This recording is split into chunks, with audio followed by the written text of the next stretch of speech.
नमस्कार दोस्तों। आज आपका स्वागत है हमारे इस क्लास में। और आज का जो हमारा क्लास है वो है प्रकाश परावर्तन। क्लास 10th का सबसे इम्पोर्टेंट टॉपिक है, सबसे ज़्यादा मार्क्स इसी में आते हैं। क्योंकि मैं अभी तक तो इंग्लिश से पढ़ा रहा था चीज़ें, लेकिन मेरे को लगा कि झारखंड बोर्ड के वो सारे बच्चे जो इस उम्मीद में बैठते हैं कि कुछ अच्छा कंटेंट लाया जाए टीचर्स के द्वारा, तो मैं कोशिश कर रहा हूँ कि आपको हिंदी में चीज़ें बेहतरीन ढंग से पढ़ाया जाए। अगर इसमें कुछ ऐसे टर्मिनोलॉजी का इस्तेमाल करूं मैं बोलने के दौरान, स्पेशली जब क्लास लूंगा तो उसमें कोई प्रॉब्लम नहीं होगा, लेकिन अगर मैं बोलने के दौरान कुछ इंग्लिश वाले टर्म इस्तेमाल करूं तो कोशिश करना कि समझा जाए उसको। इतना भी मुश्किल नहीं होता है इंग्लिश जितना आप बना देते हो। स्पेशली वो झारखंड बोर्ड के वो बच्चे, बिहार बोर्ड के, यूपी बोर्ड के वो बच्चे जिनको परेशानी होती है इंग्लिश में, मैं बताना चाह रहा हूँ कि इंग्लिश सीखना इतना मुश्किल काम नहीं। आप एक बार माइंडसेट से तैयार हो जाओ कि आपको सीखना है, तो फिर दुनिया की कोई भी ताकत जो है आपको इस सब्जेक्ट को सीखने से कोई नहीं रोक सकती है। तो मैं आपको हिंदी में आप ही की तरह, आप ही के भाषा में सिंपल तरीके से मैं आपको समझाऊंगा। तो आज का जो चैप्टर है हमारा वो है प्रकाश का परावर्तन, है ना। प्रकाश परावर्तन और अपवर्तन, ये दोनों है। प्रकाश परावर्तन और अपवर्तन जो है इस चैप्टर का 10वीं कक्षा के लिए है और काफी इंपॉर्टेंट है, काफी वैल्यू एड करता है उनके लिए। उनको बेहतरीन तरीके से मार्क्स लाने में मदद करती है।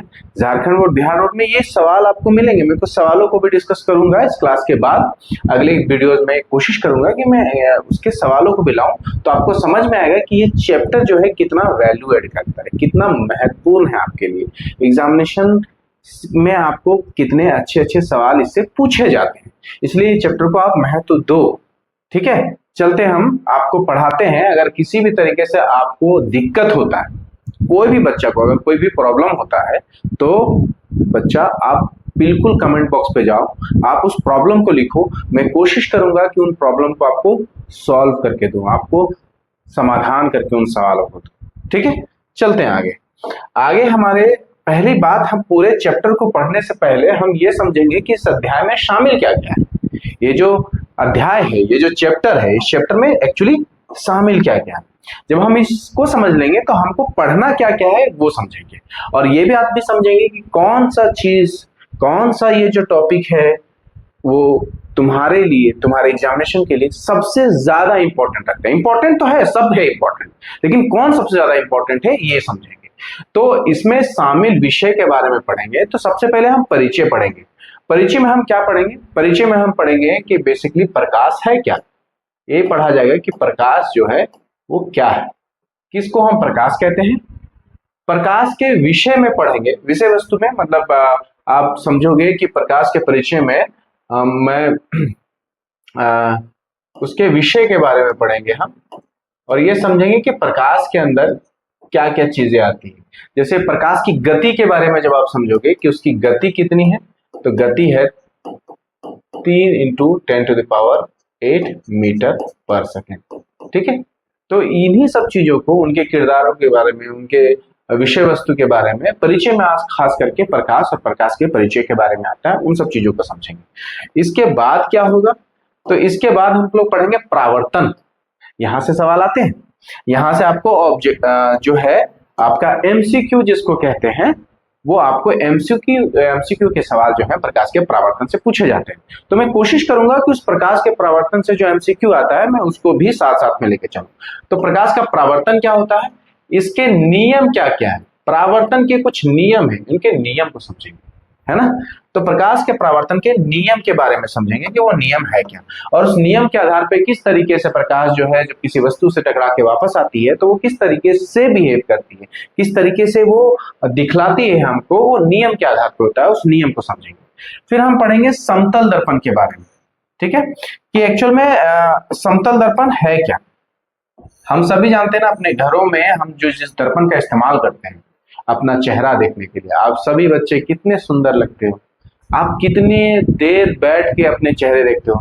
लड़कियां कितनी बेहतरीन तरीके से संवरने का काम करती हैं। दुनिया में अगर संवरने का कंपटीशन रखा जाए तो भारतीय नारी से बेहतर संवरने का कंपटीशन कोई नहीं जीत सकता। तो कितना बेहतरीन तरीके से संवरने का, आप शादियों में देख लो, महिलाएं किस तरीके से संवरती है, ऐसी संवरती है कि बस दूल्हा उस दिन देख के ही पागल हो जाए, है ना। और उसके जस्ट अगले दिन जब सारा मेकअप निकलता है तो, ठीक है ना, दूल्हा उस दिन पागल हुआ, उस दिन उसके पूरे परिवार वाले पागल हो जाएंगे आप शादी के बाद।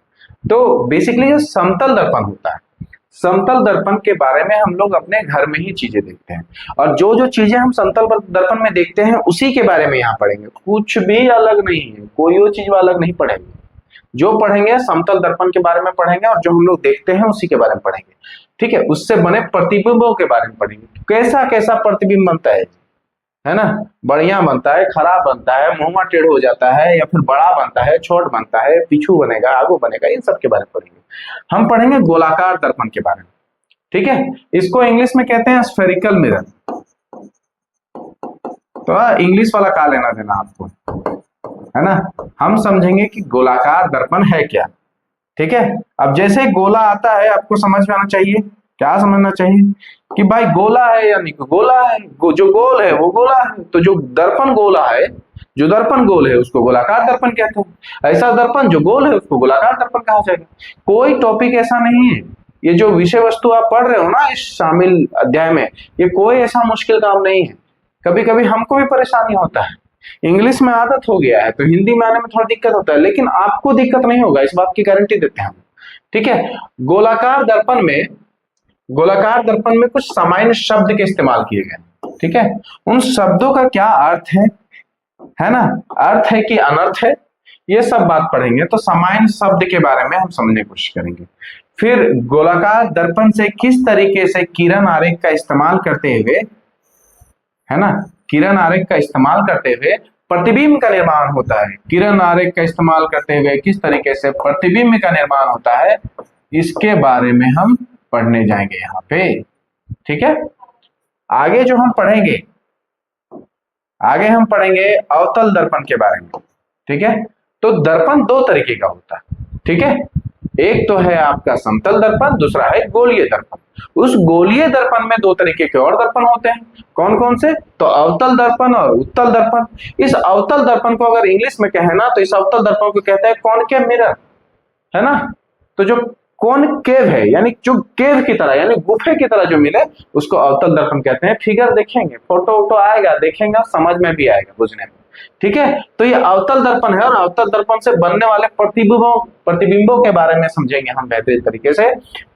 हम आपको फिर से इस बात का इंश्योरिटी देते हैं, इंश्योरिटी ना समझ में आएगा लेकिन इस बात का गारंटी देते हैं कि आपको समझ में आएगा। साथ में बने रहिए, एक एक चीज जो आपको तकलीफ होगा उस तकलीफ को सॉल्व किया जाएगा, समाधान यही निकलेगा, कहीं और नहीं निकलेगा आपका।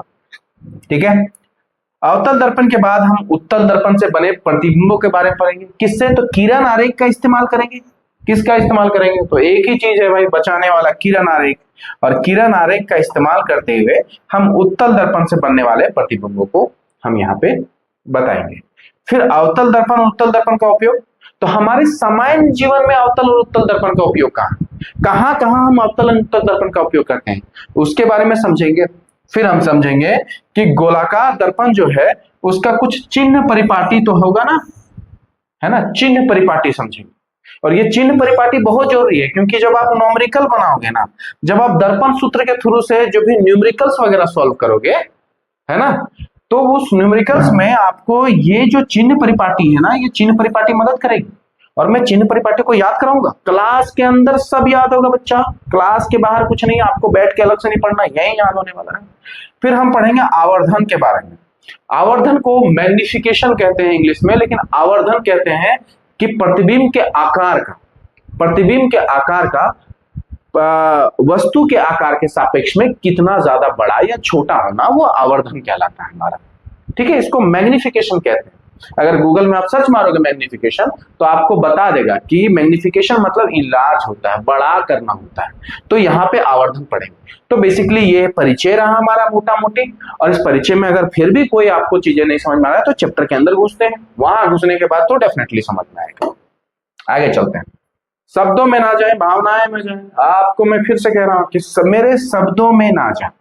अगर आपको शब्द समझ में नहीं आएंगे बट आपको भावनाएं जरूर समझ में आएंगी, और आपको बिल्कुल हो सकता है कुछ भाषा में मेरा ऊपर नीचे हो जाए, ये समझने में दिक्कत हो जाए कि भाई सर जो है इंग्लिश बहुत बोल रहे हैं, इंग्लिश वाले शब्द उच्चारण कर रहे हैं, क्योंकि मैं बच रहा हूं यहाँ पे, मैं कोशिश कर रहा हूं, अंदर मेरे चल रहा है, कि इंग्लिश वाले शब्द आए, लेकिन मैं उनको बोल रहा हूँ भैया बैठो आप, है ना, हिंदी वाला पहले आने दो।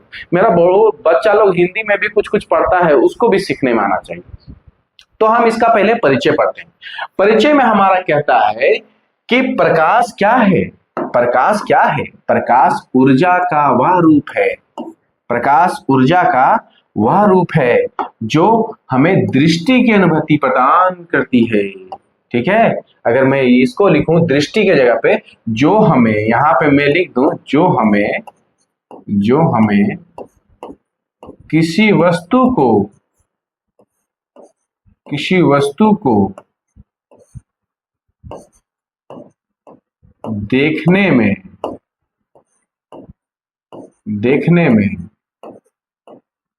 मदद प्रदान करती है।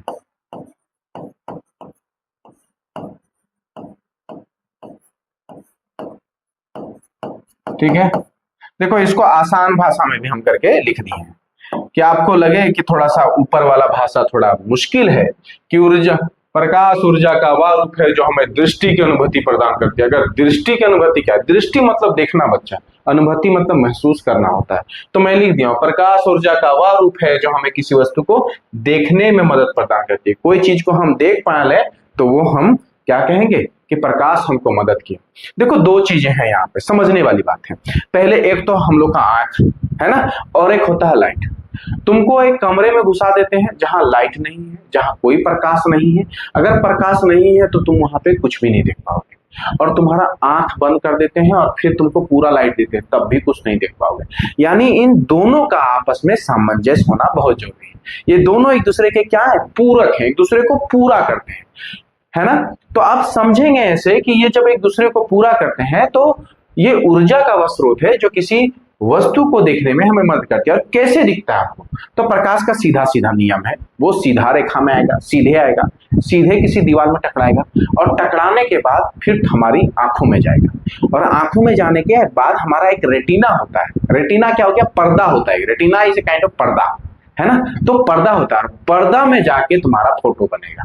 जिस चीज का देख रहे हो आप, उस चीज का बेसिकली उस पर्दे में जाके फोटो बनेगा। और इस तरीके से हम किसी वस्तु को देख पाते हैं। यानी किसी वस्तु को देखने का सीधा सीधा नियम है कि प्रकाश आएगा सीधे रास्ते में, उस वस्तु से टकराएगा, उस वस्तु से टकराने के बाद हमारी आंखों में जाएगा, फिर रेटिना में जाके प्रतिबिंब बनेगा, और इस तरीके से हम किसी वस्तु को देख पाते हैं।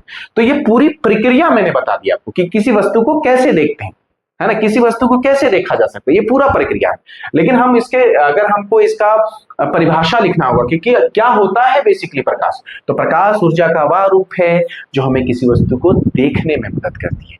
ठीक है, आगे बढ़ते हैं कि प्रकाश से होने वाले कुछ सामान्य घटनाएं, किस किस तरह की घटनाएं प्रकाश से होती है।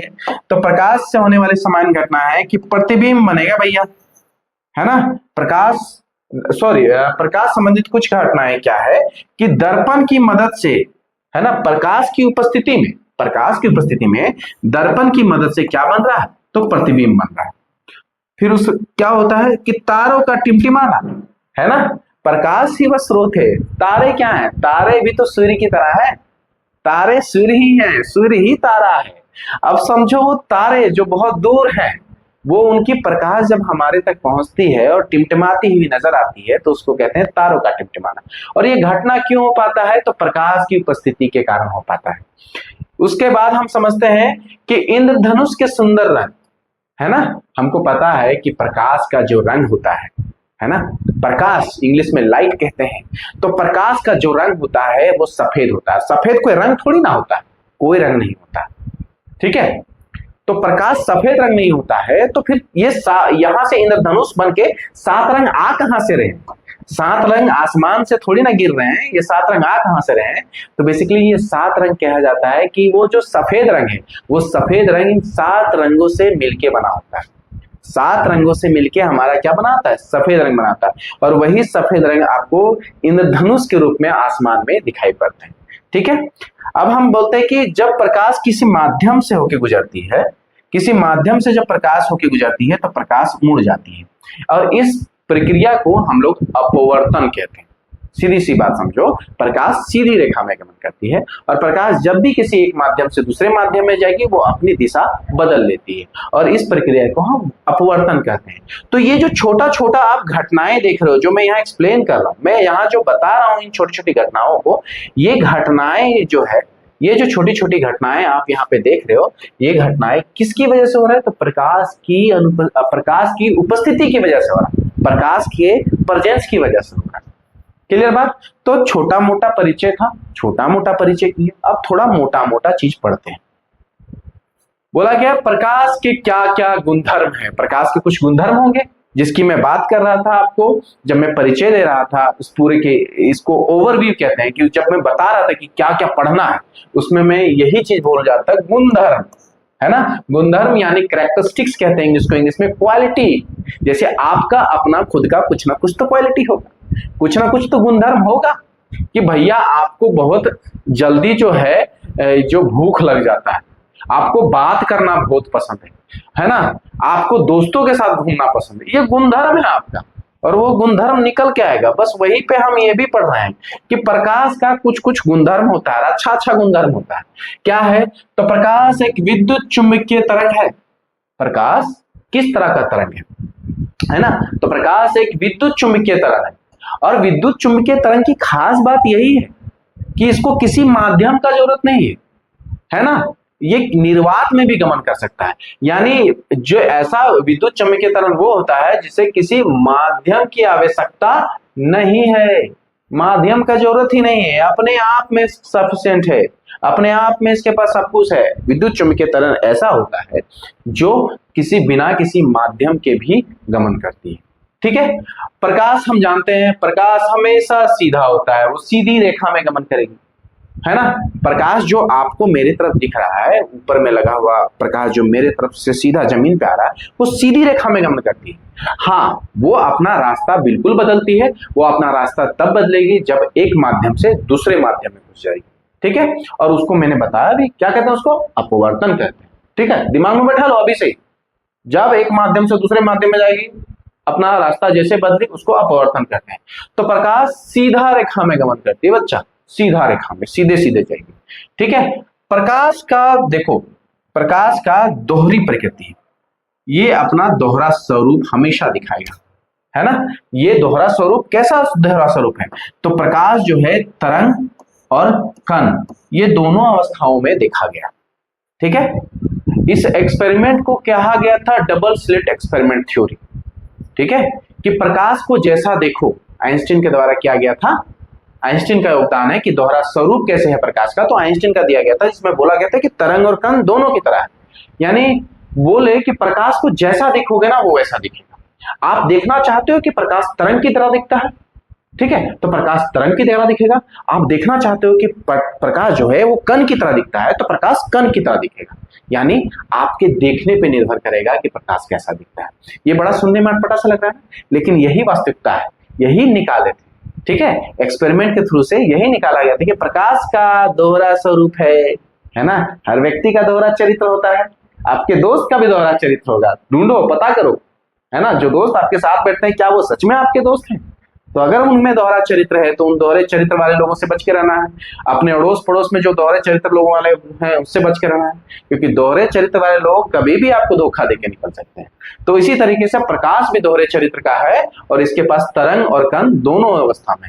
आपको पता है कि छाया आपका बन रहा है, कहीं पे छाया आपका बन रहा है, यानी कि छाया बनने के पीछे किसका योगदान है? प्रकाश का, है ना। प्रकाश का योगदान है छाया बनने के पीछे।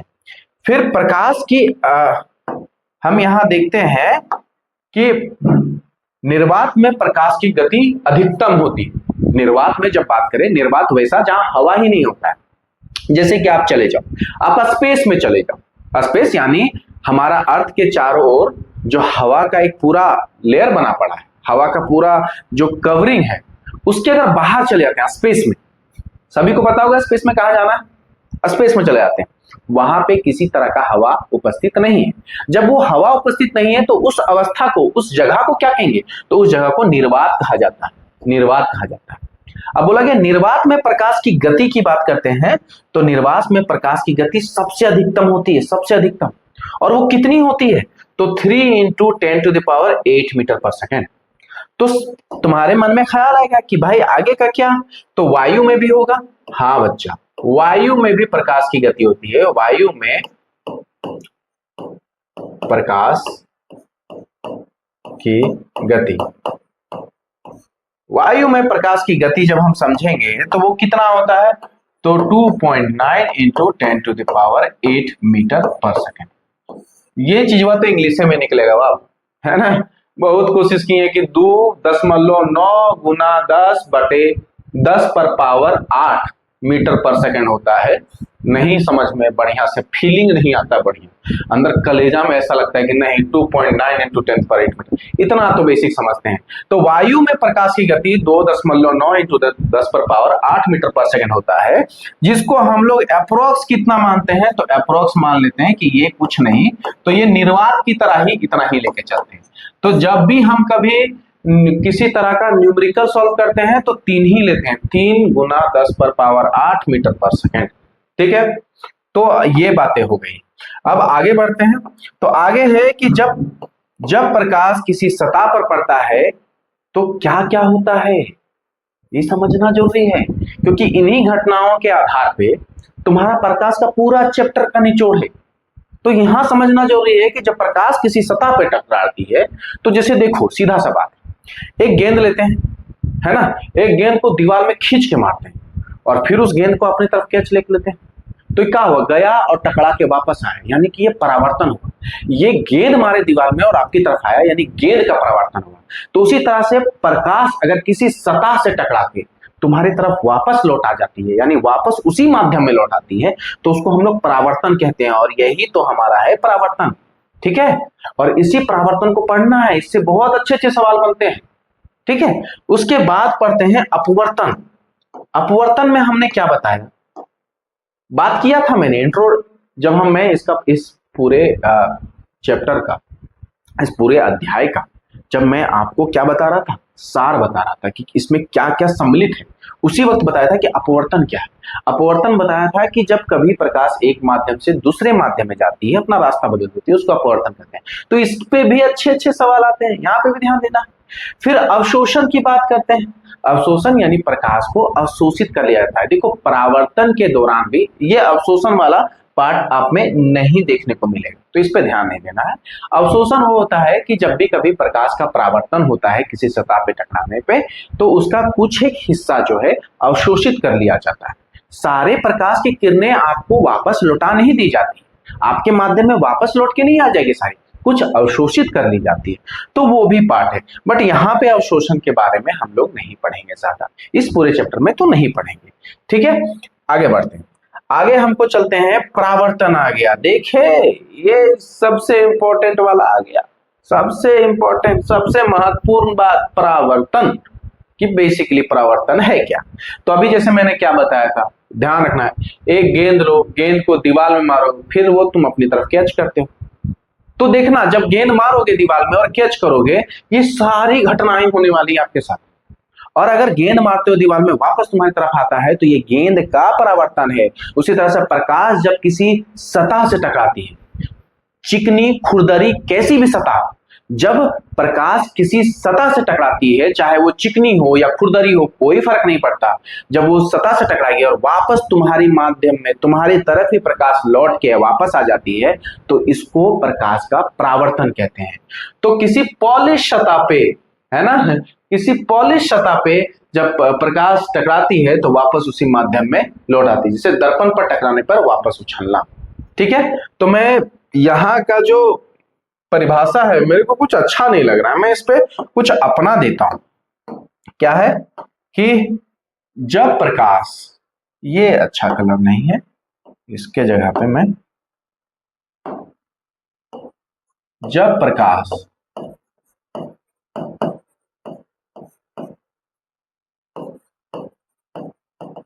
किसी परावर्तक सतह से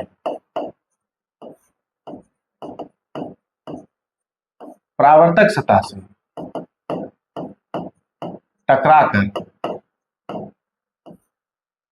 वापस उसी माध्यम में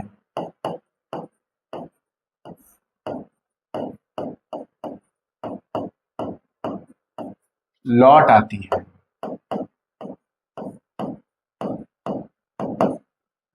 उसे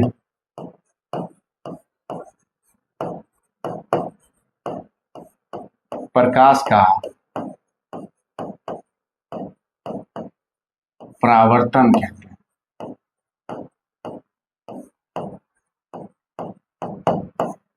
ठीक है, बड़ा साधारण सा है।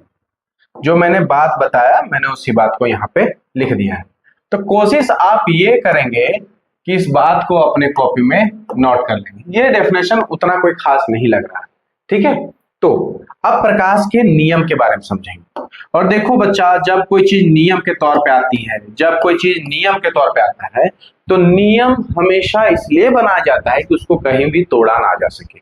यानी कि हर एक अवस्था, चाहे वो कैसा भी अवस्था हो, नियम हमेशा काम आने वाला है। तो यहाँ परावर्तन के नियम में हम समझते हैं कि देखो, आने वाला प्रकाश का ये जो आ रहा है, जिस रास्ते से वो आ रहा है, जो आ रहा है उसको क्या कहेंगे? जो आ रहा है उसको क्या कहेंगे? तो उसको कहेंगे आपतित किरण। जो आ रहा है उसको क्या कहेंगे?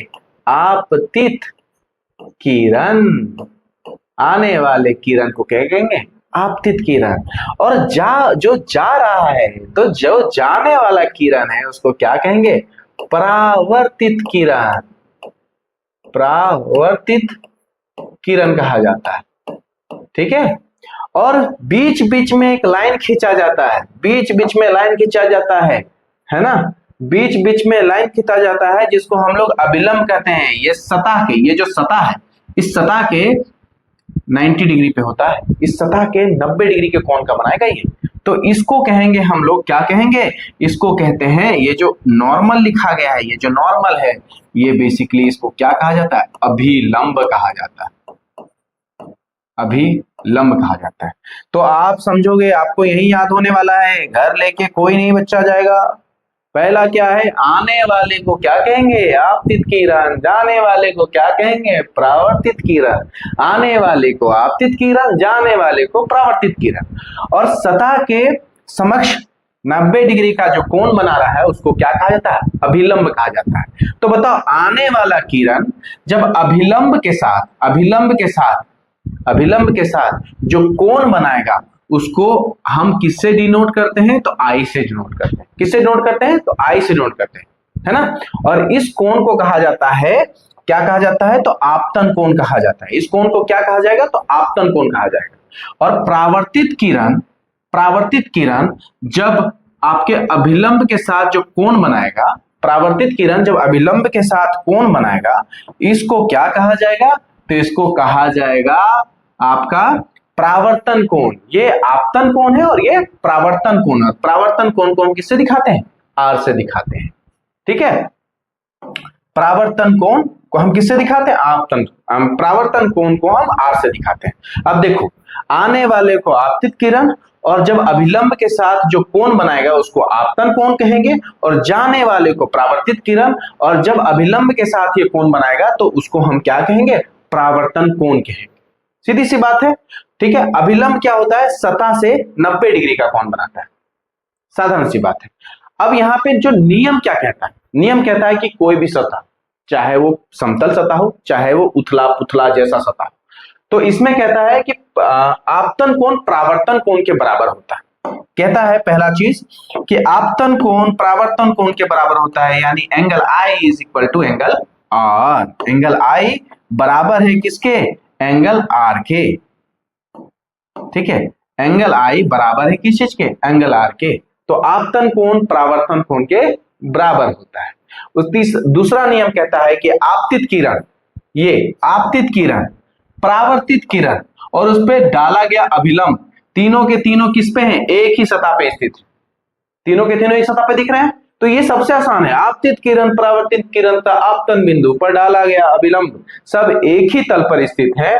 साथ ही साथ आपतन कोण परावर्तन कोण क्या होता है? बराबर होता है। आप हमेशा ध्यान रखना, कोण कभी भी सतह के साथ नहीं बना देना है आपको। कोण कभी भी सतह के साथ नहीं बनेगा। कोण जो बनेगा वो हमेशा अभिलंब के साथ बनेगा, है ना। और यहाँ पे क्या है, एंगल आई बराबर है एंगल आर के, यानी आपतन कोण बराबर है परावर्तन कोण के। ठीक है, अगर ये आपतन कोण माना कि मैं 30 डिग्री का कहता हूं तो परावर्तन कोण कितना कितना होगा। जो भी बच्चे देख रहे हैं हिंदी मीडियम के वो बताएंगे, कहां बताएंगे, आपको पता है आपतन कोण अगर 30 डिग्री है तो परावर्तन कोण कितना होगा।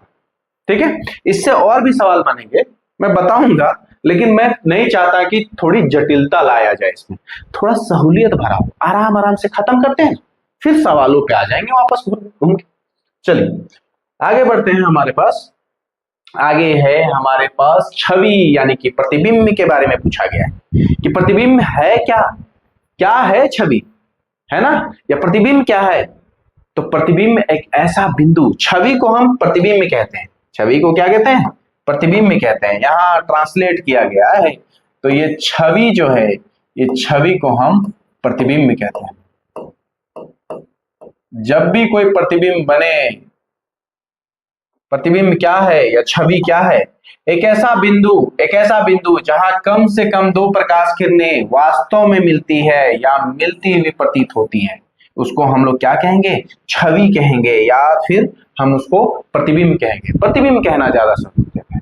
ठीक है, तो दो प्रकाश किरणें, जब दो प्रकाश किरणें टकराने के बाद किसी समतल सतह से, है ना, किसी समतल सतह से टकराने के बाद जब वापस लौट के आती है और जब वो दोनों प्रकाश किरण पुंज एक दूसरे को काटती है, तो जिस जगह पे वो काटेगी वहीं पे आपका प्रतिबिंब का निर्माण होगा, वहीं पे आपका छवि का निर्माण होगा। ठीक है, तो वही कहता है प्रतिबिंब एक ऐसा बिंदु है जो जहां पे कम से कम दो प्रकाश किरणें वास्तव में एक दूसरे को काटती है या तो फिर काटती हुई प्रतीत हो, केवल काटे एक दूसरे को, जहां पे काटे वहीं पे प्रतिबिंब आपका बनेगा। ठीक है, अब ये प्रतिबिंब जो होता है ये दो तरीके का होता है। प्रतिबिंब जो है, या ध्यान रखना है, प्रतिबिंब जो है दो तरीके का है, वास्तविक प्रतिबिंब और एक है आभासी प्रतिबिंब। भैया वास्तविक प्रतिबिंब क्या है, तो देखो जैसा नाम वैसा काम, दिमाग में कोई लोचा नहीं रखना हमको, दिमाग एकदम साफ होना चाहिए। वास्तविक मतलब वास्तविक, आभासी मतलब आभासी। फिल्म देखने जाता है, पर्दा पे जो हीरो कर रहा होता है वो तुमको वास्तविक लगता है, वास्तविक है, ठीक है ना। और आभासी जो तुम मोबाइल में मूवी देखता है, आभासी है। अब कैसे समझेंगे वो समझेंगे।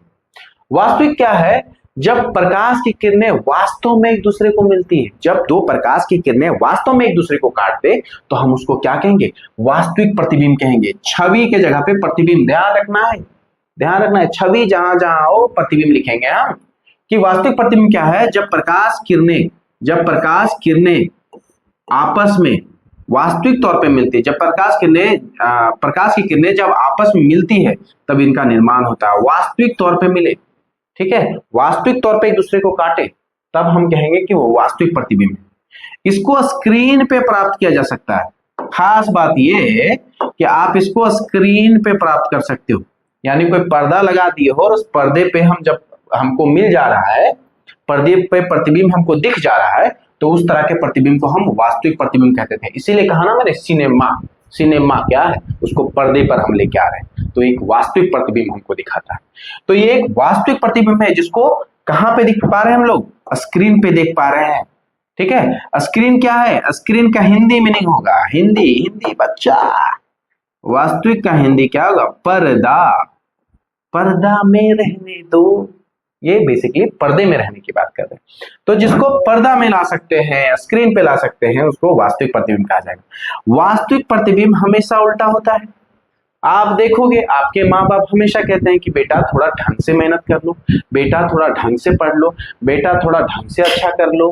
क्यों कहते हैं वो, क्योंकि वो जानते हैं कि अगर इसको हम बोलेंगे ना, बेटा तुम बड़ा शानदार कर रहे हो, अपने जीवन में सबसे बेस्ट कर रहे हो, वो ना उस बात को ना ले तो लेगा, फिर आगे मेहनत करेगा या ना करेगा पता नहीं, लेकिन अपने बच्चे को रियल पिक्चर तो हमेशा दिखाना कि बच्चा जो मेहनत कर रहा है वो मेहनत थोड़ा कम पड़ रहा है, क्योंकि दुनिया में और लोग भी इसी तरीके से मेहनत कर रहे हैं, तो तुमको भी थोड़ा बढ़ चढ़ के मेहनत करना होगा। तो माँ बाप वो होते हैं जो तुमको कैसा है, वास्तविक प्रतिबिंब दिखाएंगे, और वास्तविक प्रतिबिंब हमेशा उल्टा होगा। इसीलिए लगता है कि यार हमेशा क्या है यार, बाप हमेशा उल्टे बात बोलता है, हमेशा टेढ़े बोलता है।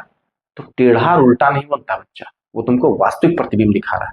वास्तविक प्रतिबिंब वही है जिसको पर्दे पर लाया जा सकता है। वास्तविक प्रतिबिंब वही है जिसको तुम क्या कर सकते हो, जो उल्टा होता है। वास्तविक प्रतिबिंब वही है जो वास्तव में जब दो किरण पुंज एक दूसरे को काट रहे होते हैं। ठीक है, वास्तविक प्रतिबिंब जैसे सिनेमा स्क्रीन है ना, सिनेमा किसको पसंद नहीं है जी, सिनेमा सबको पसंद है, हमको तो बहुत ही पसंद है, एक से एक मूवी देखे।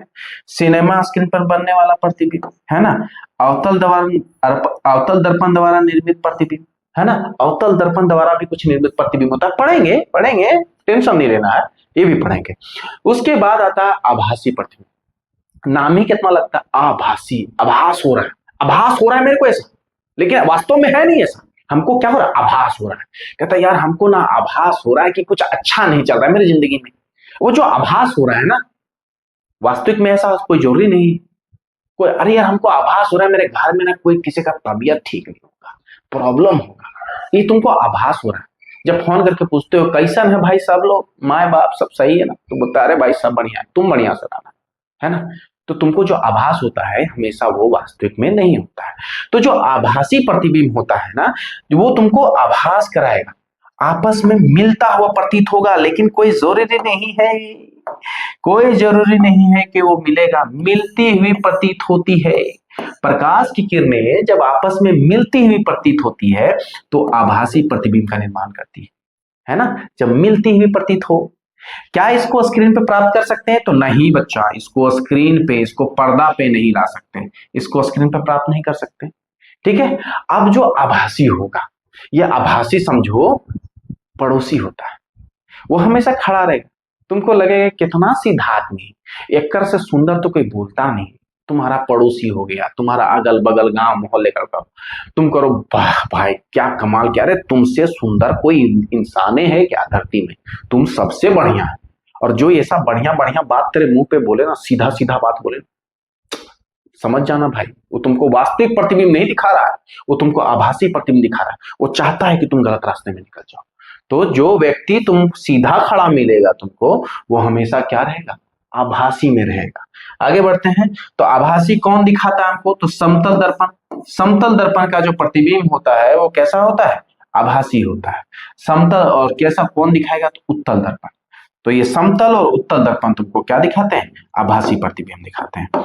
ठीक है, हम उम्मीद करते हैं कि आपको समझ में आया होगा, लगभग लगभग याद हो गया होगा। वास्तविक आभासी, आभासी कौन आपके पिता की तरह, वास्तविक कौन आपके पिता की तरह, आभासी कौन पड़ोसी की तरह। वास्तविक वास्तव में प्रकाश की किरणें वास्तव में एक दूसरे को काटेगी, जहां पे काटेगी वहीं पे प्रतिबिंब जो बनेगा वो वास्तविक प्रतिबिंब बनेगा। वास्तविक प्रतिबिंब हमेशा पर्दे पर लाया जा सकता है, हम उसको देख सकते हैं। वास्तविक प्रतिबिंब हमेशा उल्टा होता है, पिताजी के समान। ठीक है, वास्तविक प्रतिबिंब कौन बनाता है, तो वास्तविक प्रतिबिंब बनाता है अवतल दर्पण, तुमको वास्तविक प्रतिबिंब बना के देगा। आभासी की बात करते हैं तो पड़ोसी की तरह, ये तुमको आभास होगा कि कहीं पे मिलेगा, मतलब यानी तुमको प्रतीत होगा कि ये किरण पुंज एक दूसरे को कहीं पे मिलेगा। और क्या होता है, इसको स्क्रीन पे प्राप्त ही नहीं कर सकते, स्क्रीन पे मिलेगा ही नहीं, और सीधा खड़ा रहेगा, अच्छा अच्छा बात बोलेगा, है ना। इसको कहाँ हम प्राप्त करते हैं, तो समतल दर्पण और उत्तल दर्पण प्राप्त करते हैं। हम ये उम्मीद करते हैं कि ये आपको याद हुआ होगा। आगे बढ़ते हैं, आगे है हमारे पास समतल दर्पण द्वारा निर्मित छवि। समतल दर्पण, समतल दर्पण, अभी जो भी बच्चा पढ़ रहा होगा, समतल दर्पण में अगर किसी तरह का कोई डाउट है तो भाग के जाओ, भाग के अपने घर में जहां पर आईना होगा पहले उस आईना को उठा के लाओ। आईना जो उठा के लाए हो तुम, वो कैसा है, समतल दर्पण है। अब उसमें जो जो देखोगे हमको बताना। समतल दर्पण द्वारा निर्मित छवि, समतल दर्पण ऐसा दर्पण जो जिसकी परावर्तक सतह समतल हो, है ना। देखो समतल दर्पण कैसा होता है, समतल दर्पण किसको कहते हैं, समतल दर्पण यहां पे लिखेंगे हम, ऐसा दर्पण, ऐसा दर्पण जिसकी परावर्तक सतह, जिसकी परावर्तक सतह, परावर्तक सतह समतल हो।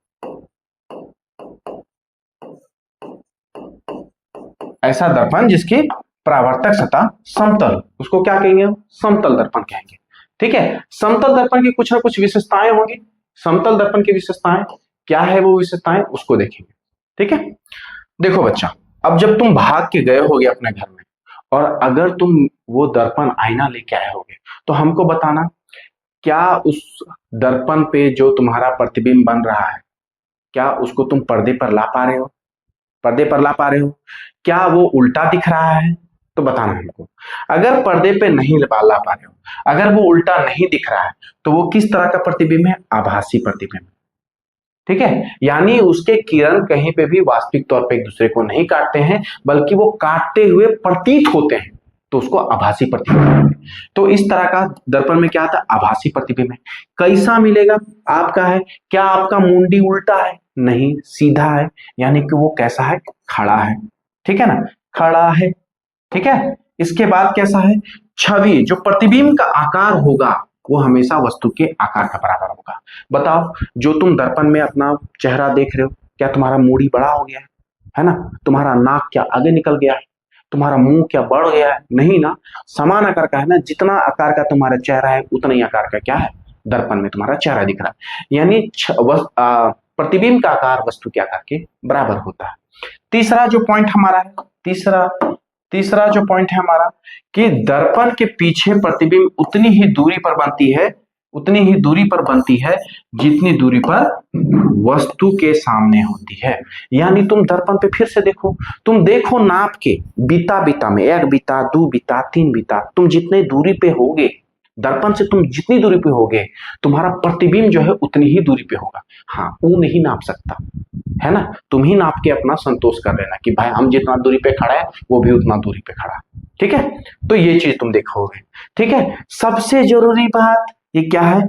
पार्श्व रूप से उल्टा मिलेगा, है ना? पार्श्व रूप से क्या मिलेगा? उल्टा मिलेगा। इसको लेटरल इन्वर्जन कहते हैं इंग्लिश में। कितना सीधा सीधा लगता है, लेटरल इन्वर्जन। अब 2-4 बार तुमको दिक्कत होगा अगर हिंदी मीडियम के हो तो, लेकिन पार्श्व रूप से उल्टा देखो, है ना? तो पार्श्व रूप से तुमको क्या मिलेगा? उल्टा मिलेगा। यानी इसको हिंदी में बढ़िया तरह पार्श्वव्युत्क्रमण, पार्श्वव्युत्क्रमण सुनने में कितना अटपटा लग रहा है। तुम याद कर लेना भाई, हमको तो याद नहीं होता है, लेकिन तुम तो, हमको पता है कि तुम्हारा अगर ये हिंदी मीडियम है, माध्यम अगर हिंदी है, तो ये शब्द भी तुमको याद हो जाएंगे। क्या है? पार्श्वव्युत्क्रमण है। ये क्या है? पार्श्वव्युत्क्रमण। पार्श्वव्युत्क्रमण की खास बात है कि वस्तु का दायां भाग, है ना, वस्तु का दायां भाग प्रतिबिंब के बाएं भाग के रूप में नजर आएगा, प्रतिबिंब के बाएं भाग के रूप में दिखाई देगा। बिल्कुल विपरीत। यानी तुम सोचो, दायां कान में, कोई लड़की अगर दायां कान में बाली पहनी है तो बायां कान में नजर आएगा। कोई लड़का अगर दायां हाथ में मठिया पहना है तो उसको बायां हाथ में नजर आएगा। अगर इस तरीके से जा रहा है ना, इस तरीके से दिख रहा है ना, तो सीधा सा बात है वो कैसा है? पार्श्वव्युत्क्रमण है, यानी लेटरल इन्वर्जन की बात कर रहा है। तो समतल दर्पण में, दर्पण देख के क्या पता चला? समतल दर्पण ऐसा दर्पण जिसकी परावर्तक सतह समतल हो। उसकी विशेषताएं क्या है? तो उसकी विशेषताएं ये है, सबसे पहला बात कि वो आभासी प्रतिबिंब बनाता है। और कैसा बनाता है? आभासी प्रतिबिंब हमेशा सीधा होता है, खड़ा होता है। जो यहाँ पे ये खड़ा लिखा हुआ है, इस खड़े के जगह पे हम इसको सीधा लिखेंगे। कैसा बनाता है? सीधा बनाता है प्रतिबिंब, है ना, आभासी और सीधा बनाता है। ठीक है, तो ये प्रतिबिंब आभासी और सीधा बनाता है। प्लस में क्या बनाया? प्रतिबिंब का आकार वस्तु के आकार के बराबर है। प्रतिबिंब का आकार वस्तु के बराबर है। प्रतिबिंब की दूरी दर्पण से वस्तु की दूरी दर्पण से बराबर है। प्रतिबिंब की दूरी दर्पण से वस्तु की दूरी दर्पण से बराबर है। बाद में दर्पण बोलना है। प्रतिबिंब की दूरी दर्पण से वस्तु की दूरी दर्पण से बराबर है। दूसरा बात, चौथा बात क्या बना? ये पार्श्वव्युत्क्रमण दिखाता है। पार्श्वव्युत्क्रमण क्या है? कि दायां बायां हो जाएगा, बायां दायां हो जाएगा। ठीक है, यानी राइट लेफ्ट हो जाएगा, लेफ्ट राइट हो जाएगा। तो ये पार्श्वव्युत्क्रमण है। यहां से समतल दर्पण आया था वो आपको, है ना? यहाँ पे कुछ देखो कैसा है, तो देखो ए और बी जो यहाँ पे दिखाया गया, ये वास्तविक तौर पे वस्तु है। और यहाँ पे ए डैश और बी डैश जो दिखाया गया, ए डैश और बी डैश दिखाया गया, ये क्या है? वस्तु है। सॉरी, ये प्रतिबिंब है, ये प्रतिबिंब है, ये वस्तु। ठीक है ना? तो यहां से भी देख लो, ये आपका क्या है? तो ये वस्तु है, और ये आपका क्या है? तो ये प्रतिबिंब है। प्रतिबिंब, ये प्रतिबिंब है। अब तुम यहां वस्तु और प्रतिबिंब का तुलनात्मक अध्ययन करना सबसे बेहतरीन होता है। क्या है? देखो, वस्तु का आकार प्रतिबिंब के आकार के बराबर है, वस्तु का दर्पण से दूरी, है ना, प्रतिबिंब का दर्पण से दूरी बराबर मिलेगा आपको, ठीक है ना। सीधा है, वस्तु कैसा प्रतिबिंब, वस्तु सीधा है तो दर्पण भी सीधा है, यानी सीधा हुआ, यानी कि आभासी हुआ। क्या ये वास्तविक तौर पे कहीं आगे मिल रही है, तो वास्तविक तौर पे देखो परावर्तक होके कहीं मिलता है, नहीं मिलता, यहाँ कहाँ पीछे की तरफ मिलता हुआ प्रतीत होता है, इसलिए ये आभासी बनाता है। पार्श्ववैधकर्मण, इसमें ये नहीं दिखाया गया पार्श्ववैधकर्मण कैसा है, ये आपको कैसा करना पड़ेगा, ये अनुभव करना पड़ेगा, है ना, ये आभास करना पड़ेगा आभासी की तरह, तो आभास करेंगे तब समझ में आएगा। चलिए आगे बढ़ते हैं। ये देखिए पार्श्ववैधकर्मण का अनुप्रयोग, किस तरीके से पार्श्ववैधकर्मण का अनुप्रयोग जो लिखा हुआ है, इस अनुप्रयोग के जगह पे आप उपयोग लिख सकते हो। पार्श्ववैधकर्मण के उपयोग, क्या उपयोग है, ठीक है। तो जब उपयोग हम समझेंगे इसका कि इसका उपयोग क्या है, तो एम्बुलेंस देखे हो, एम्बुलेंस में जितना शब्द है यहाँ पे, है ना, ये जितना शब्द तुमको दिख रहा है सब के सब उल्टा नजर आ रहा है, सब के सब उल्टा नजर आ रहा है। और जब ये उल्टा चल रहा होता है तो देखो एम्बुलेंस के शब्द उल्टी दिशा में लिखा जाता है, उल्टी दिशा में लिखा जाता है। क्यों लिखा जाता है, ताकि आगे चल रहे वाहनों के, जो आगे चल रहा है वाहनों का, उसका रियर व्यू मिरर, है ना। रियर व्यू मिरर कौन सा होता है, रियर व्यू मिरर जैसे कहा जाता है, रियर व्यू मिरर होता है साइड मिरर, है ना, दाएं साइड पे जो साइड में मिरर होता है उसको हम लोग रियर व्यू मिरर कहते हैं। तो रियर व्यू मिरर में सही ढंग से पढ़ा जा सके, यानी ये एम्बुलेंस जो उल्टा लिखा हुआ है उस दर्पण में जो उसके रियर व्यू मिरर में होता है उसमें वो सीधा नजर आए, इसलिए पार्श्ववैधकर्मण का उपयोग किया जाता है एम्बुलेंस की गाड़ियों में लिखने के लिए इस तरीके से, ठीक है, समझ में आया बात। चलिए आगे हम लोग बढ़ते हैं। आगे हमारा आता है आज्ञा गोला। आज्ञा गोला, झारखंड के जो लोग हैं वो जानते हैं कि गोला आ गया तो पटरवार भी आएगा, है ना, गोला के बाद जस्ट पटरवार है। तो यहाँ पे आ गया गोला। अब ये गोला क्या है, तो ये गोला है दर्पण, गोलाकार दर्पण। और मैंने क्या बोला था, दर्पण को हम बांटे इस तरीके से कि दर्पण भी कहे कि क्यों बांट रहे हो, तो बांटना तो पड़ेगा भैया, बिना बांटे हम आपको कैसे समझेंगे। दर्पण को बांटे तो पहला मिला मेरे को समतल दर्पण, पहला मिला क्या, तो समतल दर्पण, समतल दर्पण। दूसरा दर्पण क्या है, दूसरा दर्पण जो हमारे पास निकल के आएगा वो है गोला, गोलीय दर्पण है ये।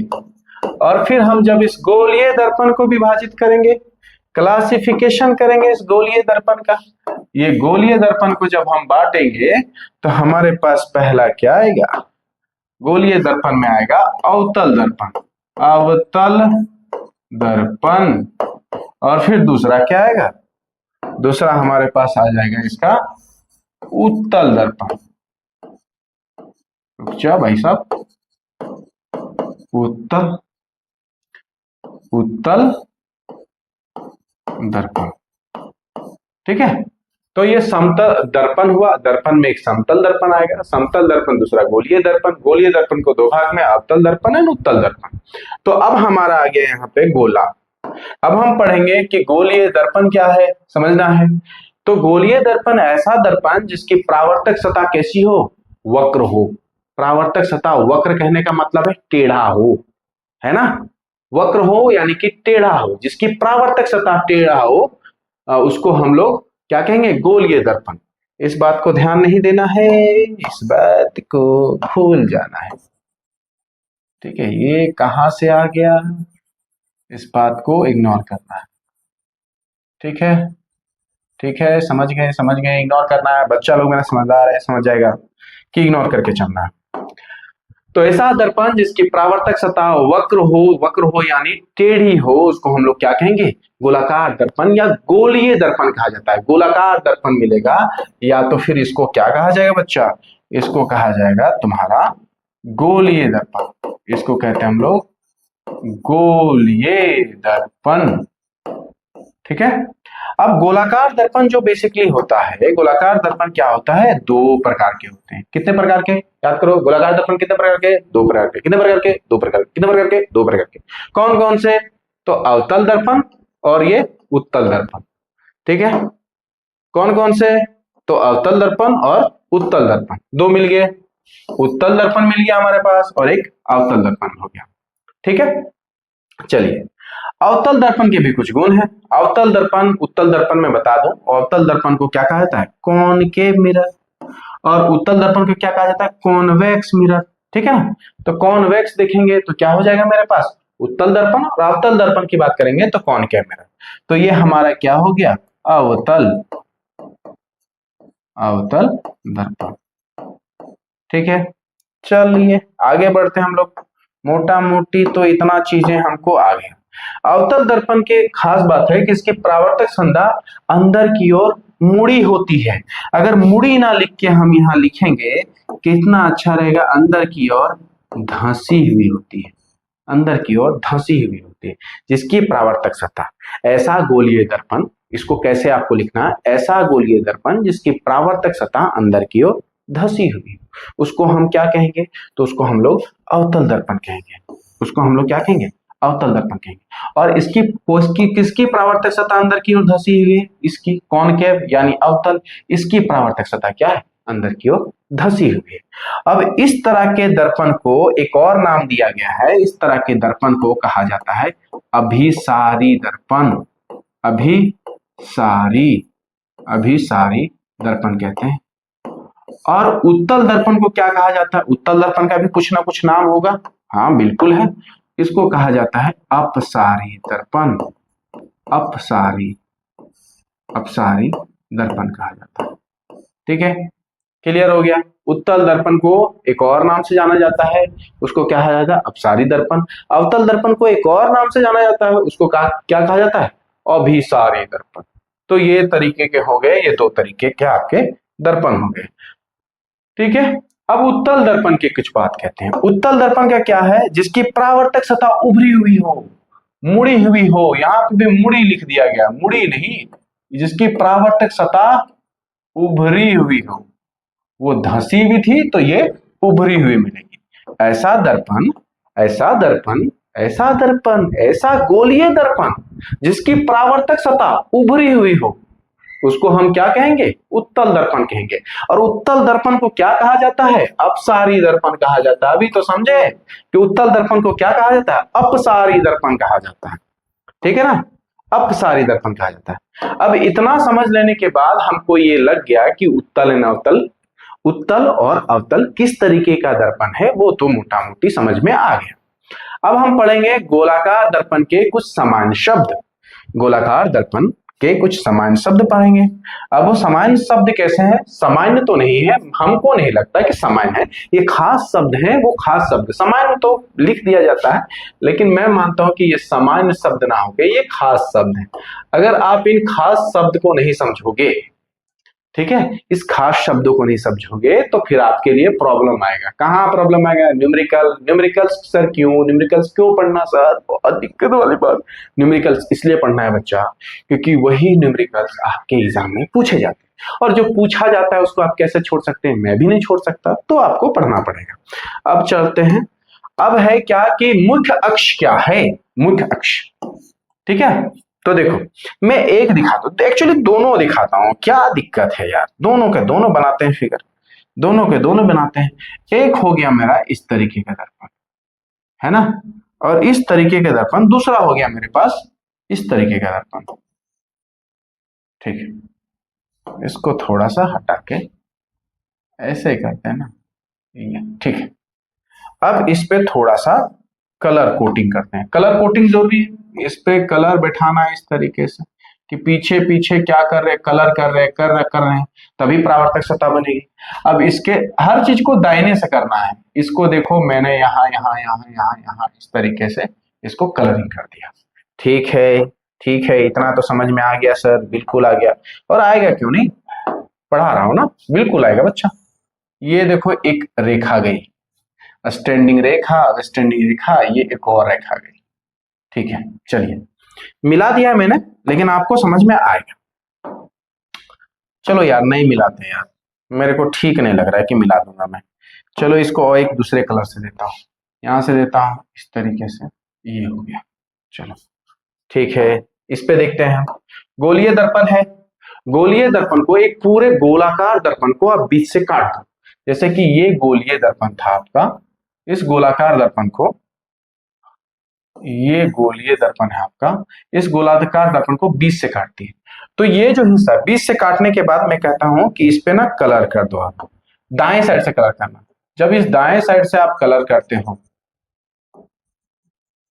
ठीक है, तो दाएं साइड से कलर करने के बाद आपको यहाँ पे जो मिलता है वो किस तरीके का मिलता है, अवतल दर्पण, और यहाँ पे जो मिलता है वो किस तरीके का दर्पण मिला, उत्तल दर्पण। तो ये मैंने अवतल बना दिया, ये उत्तल बना दिया, इसी को काट के अलग कर दिया मैंने। समझ में आ गया? ठीक है। अब कहता है कि मुख्य अक्ष क्या है। तो मुख्य अक्ष क्या है, समझो, समझने वाली बात है कि ध्रुव और वक्रता केंद्र को जोड़ने वाली रेखा, ध्रुव और वक्रता केंद्र को जोड़ने वाली रेखा मुख्य अक्ष। मैं यहां कहता हूं कि वैसी रेखा जो बेसिकली दर्पण के मुख्य बिंदु से सीधा सीधा बीच बीच से पास हो जाए ना, बीच बीच से क्रॉस कर जाए ना, बीच बीच से सीधे चला जाए, उसको हम लोग मुख्य अक्ष कहते हैं।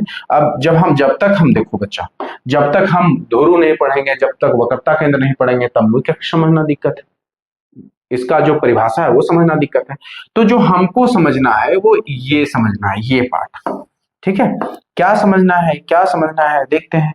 हम समझना चाहते हैं कि बता दो ये जो हिस्सा है इसको, यहां वाले को क्या कहते हैं, तो इसको हम लोग कहते हैं ध्रुव, ध्रुव कहते हैं, यही वो ध्रुव है। और इसको इंग्लिश में पोल कहा जाता है, इसलिए इसको डिनोट किससे किया जाता है, तो पी से डिनोट किया जाएगा। तो पी पी देख रहे हो ना, ये पोल है, ठीक है, ठीक है, ठीक है, ठीक है, ठीक है। तो आगे क्या, आगे सर बताइए, आगे आगे। तो कहते हैं कि इसके बीच का ये जो गोलीय दर्पण है, इसका कहीं ना कहीं बीच का बिंदु रहा होगा, और ये बीच का बिंदु क्या कहलाएगा, केंद्र कहलाएगा। तो ये इसका इसी से काट के निकाला गया है, यहाँ इसके बीच का दूरी, यहाँ इसके बीच का दूरी, यहाँ पे ये जो बिंदु था ये यहाँ पे था, यानी ये जो केंद्र हो गया, ये जो केंद्र हो गया, ये जो कटा हुआ भाग है इसको वक्र कहेंगे, कटा हुआ भाग है, टेढ़ा मेढ़ा है तो वक्र है, यानी ये इस बिंदु को हम क्या कहते हैं, वक्रता केंद्र कहा जाएगा। क्या कहा जाएगा, इसको वक्रता केंद्र कहा जाता है, ठीक है, वक्रता केंद्र कहा जाता है। अब कहते हैं कि वक्रता केंद्र और बीच का एक और बिंदु, वक्रता केंद्र और बीच का एक और बिंदु है, वो कौन सा बिंदु है, तो ये बीच बीच में एक बिंदु आता है जिसको हम कहते हैं कि ये कुछ नहीं है, ये है क्या, फोकस। ये क्या है, फोकस है। तो ये तीन चीजें हो गया। अब वक्रता केंद्र को जब हम दिखाएंगे, डिनोट करेंगे, तो किससे, इसको सी से दिखाते हैं, क्योंकि इंग्लिश में इसको कहते हैं centre of curvature, centre of curvature, इसीलिए सी से दिखाते हैं। फोकस फोकस फोकस फोकस, इसको हम किससे दिखाते हैं, तो एफ से दिखाते हैं, ठीक है। ये बात हो गया। तो अब मुख्य अक्ष क्या किसको कहा जाएगा, ध्रुव और वक्रता केंद्र। आप समझ में आएगा, ध्रुव और वक्रता केंद्र से होकर गुजरने वाली रेखा क्या कहलाती है, मुख्य अक्ष कहलाती है। अब नीचे लिखा गया है कि ध्रुव क्या है, जिसको पी से नोट करते हैं, पी फॉर पोल, पोल मतलब ध्रुव। तो गोलाकार दर्पण का केंद्र है ना, ये जो गोलाकार दर्पण था इसका ये जो केंद्र है ये क्या कहलाया, ध्रुव कहलाया। फिर हम बात करते हैं वक्रता केंद्र क्या है, तो खोखले कांच के गोले का केंद्र जिसका दर्पण एक हिस्सा है, खोखले कांच के गोले का केंद्र, ये जो खोखला कांच है इसके गोले का जो केंद्र है, इसके गोले का केंद्र है जिसका दर्पण एक हिस्सा है, जिसका दर्पण एक हिस्सा है, यही क्या कहलाया, वक्रता केंद्र कहलाया। कोई दिक्कत, बिल्कुल नहीं। वक्रता त्रिज्या क्या कहलाएगी, या वक्रता त्रिज्या के बारे में सवाल पूछा गया है तो बताना पड़ेगा। वक्रता केंद्र से लेके आपके ध्रुव के बीच के दूरी को, इसको क्या कहा जाता है, वक्रता केंद्र कहा जाता है, ठीक है। वक्रता केंद्र को किससे दिखाया गया है, यार, आर मतलब क्या है, आर मतलब कुछ नहीं है, तुम्हारा यार दोस्त नहीं है, बल्कि यार का मतलब हो गया रेडियस ऑफ कर्वेचर, इसीलिए आर से दिखाते हैं इसको।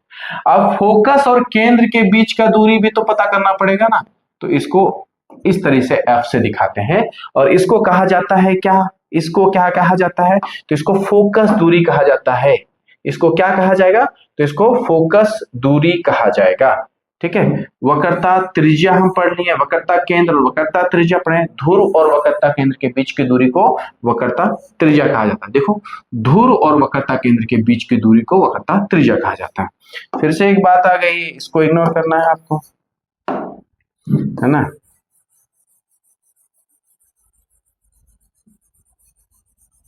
देखो यार, ठीक है, उसके बाद फोकस समझ में आ गया था आपको कि फोकस क्या है, आपको समझ में आया कि फोकस क्या है। तो बस फोकस क्या है जी, तो मुख्य अक्ष पर वह बिंदु, मुख्य अक्ष पर वह बिंदु, मुख्य अक्ष आपको समझ में आ गया, सीधी रेखा, मुख्य अक्ष पर वह बिंदु जहां सभी समांतर प्रकाश किरणें वास्तव में मिलती है ना, यही वो फोकस है जहां पे सभी प्रकाश किरणें वास्तव में मिलती है।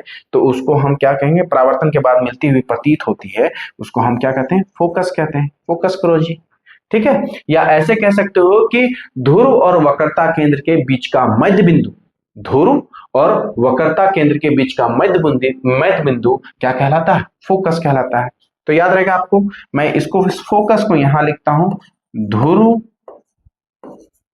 एवं बढ़िया हिंदी, वक्रता केंद्र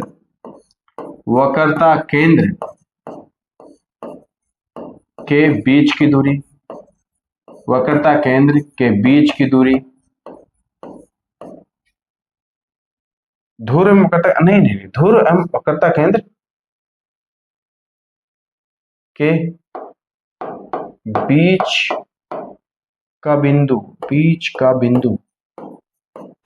ध्रुव एवं वक्रता केंद्र के बीच का बिंदु को क्या कहा जाएगा, फोकस कहा जाएगा।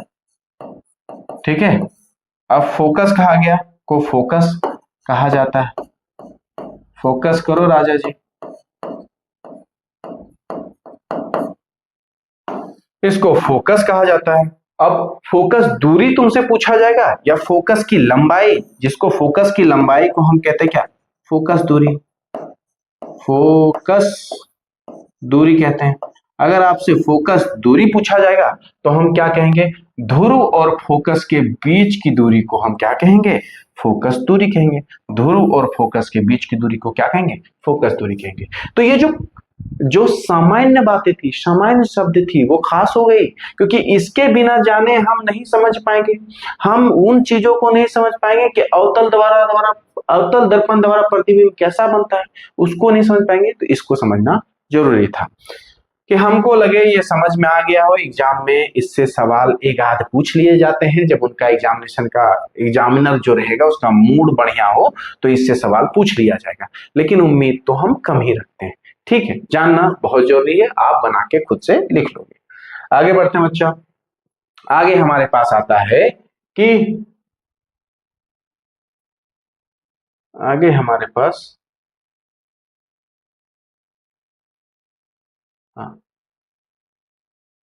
हाँ चलिए, आगे हमारे पास आता है कि दर्पण में प्रतिबिंब बनने के क्या क्या नियम है। अगर गोलीय दर्पण में या अपसारी अभिसारी या अवतल उत्तल दर्पण में जो हमारा प्रतिबिंब बनता है वो कैसे बनता है, तो हम देख रहे हैं कि ये हमारे पास क्या है, अवतल दर्पण है। क्या है, अवतल दर्पण है।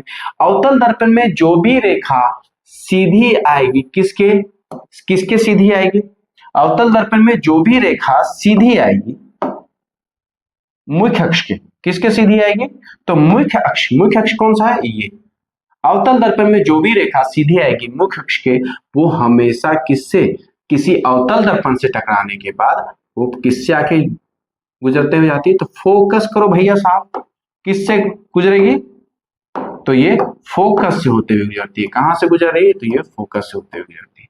पहला परिपाटी, पहला, इसमें भी वही कहानी होगा कि ये गया, ये टकराने के बाद इस तरीके से मुड़ेगा, ठीक है। और यहाँ पे किस पे कहां पे लगेगा, तो देखो भाई मिलता हुआ कहां प्रतीत होगा, पीछे ड्रॉ करेंगे, तो हमको कहां प्रतीत होने वाला है ये, तो ये जो है ये कहां पे मिलेगा, तो ये फोकस पे रहेगा, फोकस पे गिरेगा। कहां पे गिरेगा, तो पीछे कहां पे गिर रहा है, तो फोकस पे गिर रहा है। दूसरा हम देखेंगे कि अगर कोई रेखा, जिस तरीके से पहला में हम देखें कि एक प्रकाश किरण जो हमारे मुख्य अक्ष के समानांतर होते हुए आ रही है और फोकस से होते हुए गुजर रही है, उसी तरीके से अगर कोई रेखा गलती से फोकस से होकर गुजरी तो वो कहां को जाएगी, समानांतर जाएगी, किसके, मुख्य अक्ष के, है ना। परावर्तन के बाद समानांतर जाएगी, किसके, मुख्य अक्ष के समानांतर जाएगी। उसी तरीके से अगर हम इसको उत्तल दर्पण में देख लें, अगर हम किस में देख लें, तो उत्तल दर्पण में देख लें, तो इस तरीके से अगर समानांतर गई, ठीक है, समानांतर गई, ये तो सेम ही है भाई, ये तो सेम ही है, सेम ही है, सेम ही है, सेम ही है, ठीक है, ये सेम ही है, छोड़ देते हैं, समझते हैं हम। समानांतर गई, अगर कोई प्रकाश किरण समानांतर जाती है मुख्य अक्ष के तो फोकस से होके गुजरती है, और अगर कोई फोकस से होके गुजरी तो क्या होगी, समानांतर निकल गई। फिर तीसरे वाले में देखते हैं, तीसरे वाले में यहां तो गड़बड़ है भाई साहब, यहां तो दूसरा तीसरा है, पहला दूसरा हो गया, दूसरा तीसरा हो गया, चलो कोई बात नहीं। तो अगर एक रेखा जो फोकस से होके गुजरेगी, है ना, वो फोकस से होके गुजरेगी तो वो सीधा सीधा इस तरीके से निकलेगी। इनके बीच में वही फिर बराबर बराबर का कोण, क्योंकि यहाँ प्रकाश के परावर्तन का नियम लागू हो रहा है, जिसमें हम कहते हैं एंगल आई, कोण आई बराबर होगा कोण आर के, है ना। यानी किसकी बात करते हैं, आपतन कोण बराबर होगा परावर्तन कोण के, इसलिए सीधा आई और इस तरीके से निकल गई। और एक बात इसमें क्या होना चाहिए, जो कि यहाँ नहीं दिया गया है तो मैं ज्यादा नहीं बताऊंगा। अगर कोई प्रकाश की किरण, ठीक है, अगर कोई प्रकाश की किरण इस तरीके से वक्रता केंद्र से होकर गुजरती है, यहाँ तो नहीं दिखाया जा सकता बच्चा, ठीक है, फिर भी कोशिश हम करेंगे इस तरीके से। अगर कोई इसको ये ले लेते हैं, मेरा लाइन बहुत गड़बड़ है भाई साहब। अगर कोई प्रकाश की किरण वक्रता केंद्र से होते हुए पास होती है, अगर कोई प्रकाश की किरण, इन चारों चीजों को केवल ध्यान देना है कि अगर कोई प्रकाश की किरण वक्रता केंद्र से होते हुए पास होती है तो ये वापस जिधर से आई मुंह उठा के उधर से ही निकल जाओ, जिधर से आए उधर से ही निकल जाओ। तो ये चार जो है आपको समझना पड़ेगा, इन चार तरीकों से हम बेसिकली क्या करते हैं, तो प्रतिबिंब का निर्माण होता है। पहला क्या कि मुख्य अक्ष के समानांतर अगर कोई प्रकाश की किरण आती है तो वो पहले फोकस से होके जाएगी, तो फोकस से जब जाएगी तो वो क्या होगी, समानांतर होके गुजरेगी, दो चीजें। तीसरा क्या है हमारे पास कि अगर कोई पोल से सीधा टकराती है तो जो ये बीच का मुख्य अक्ष है उनके बीच में जो कोण बनेगा वो बराबर बराबर बनेगा, तीसरा। चौथा क्या बनेगा कि अगर कोई किससे होकर गुजर रहा है, किससे होकर गुजर रहा है, ये सी सी सी क्या है, वक्रता केंद्र से होकर गुजर रहा है, तो वक्रता केंद्र से होते हुए क्या होगा, वापस हो जाएगा। और यही कहानी हमारे किस में भी लागू होता है, यही कहानी हमें अपसारी दर्पण पे भी लागू होता है। अपसारी दर्पण मतलब उत्तल दर्पण पे भी लागू होता है। तो ये चीजें हैं, आपको बहुत ज्यादा नहीं समझना है, बस आपको ये एक दो और एक तीन, एक दो और एक तीन और एक चार, ये चार चीजें ध्यान रखेंगे और मेरा सारा का सारा बन जाएगा, ठीक है। बाद बाकी इग्नोर करना एकदम। आगे बढ़ते हैं, अब आते हैं हम लोग मेन चीज पे, जहां से सवाल भर भर के पूछा जाता है, जहां समझना भी बहुत जरूरी है और जहां बताना भी जरूरी है कि हमको समझ में आया। एक मिनट हम रख लेते हैं।